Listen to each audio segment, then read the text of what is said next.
जब ऑटो की सवारी बनी आत्मा। दिन में काम करने के साथ ही रात को आराम करना भी उतना ही जरूरी होता है। कभी कभी हमें ज्यादा लालच भारी पड़ सकता है।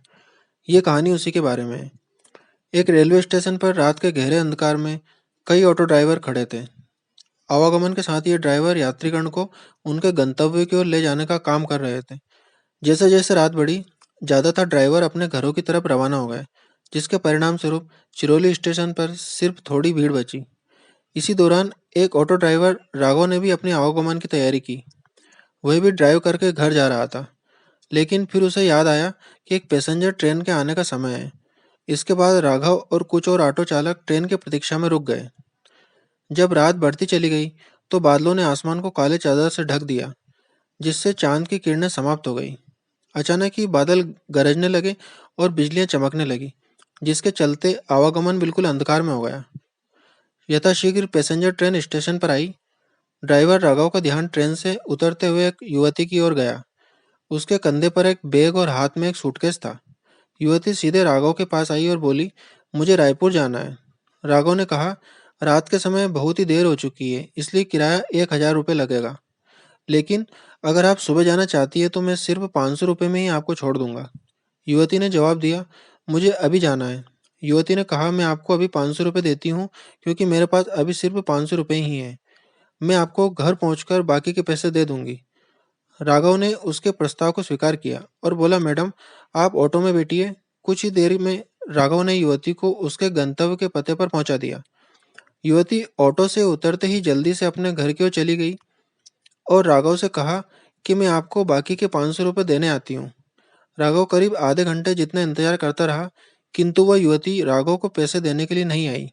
जब राघव ने सोचा कि मुझे देर हो रही है, क्यों ना मैं उस युवती के घर पे जाकर पैसे ले लूं, वो उसके घर चला गया। घर का दरवाजा एक बूढ़ी औरत ने खोला। राघव ने उससे कहा कि एक मैडम यहाँ ऑटो से आई थी, उन्हें मुझे मेरे 500 रुपये देने हैं। वो अब तक पैसे लेकर बाहर नहीं आई। बूढ़ी औरत ने हैरानी से पूछा, कौन मैडम? यहाँ तो मैं और मेरे पति के अलावा और कोई नहीं रहता है।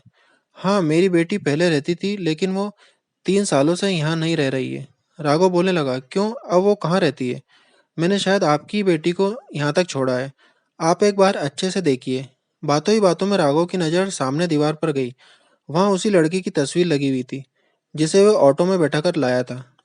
राघव ने उस बूढ़ी औरत से पूछा, वो दीवार पर जिसकी तस्वीर लगी है, वो आपकी लड़की है? बुढ़िया ने जवाब दिया, हाँ, वो ही मेरी बेटी है। क्यों, क्या हुआ? तुम ऐसे क्यों पूछ रहे हो? जवाब सुनते ही राघव बोल पड़ा, माता जी, मैंने कहा था ना कि मैं आपकी बेटी को ही घर लाया हूँ। यही मेरे साथ ऑटो में बैठकर आई थी। आप अब जल्दी से मेरे पैसे दे दीजिए। देखिए, सुबह भी हो गई है। मैं कब से यहीं खड़ा हूँ, बुढ़िया ने दुखी मन से कहा। बेटा, ऐसा नहीं हो सकता। हाँ, ये मेरी बेटी है, लेकिन 3 साल पहले ये ट्रेन के नीचे आकर मर चुकी है। इसे तुम कैसे घर ला सकते हो? ये सुनते ही राघव के होश उड़ गए। वो तेजी से वहां से भागा। जैसे ही वो ऑटो के पास पहुंचा, वो देखा कि उसकी सीट में 500 रुपये रखे हुए थे। उसने वो पैसे भगवान के सामने रखे और मंत्र का जाप करते हुए आगे की ओर बढ़ गया। उसके मन में आया कि आज तो सवारी बैठाने और पैसेंजर ट्रेन के लालच में मेरी जान जाने वाली थी।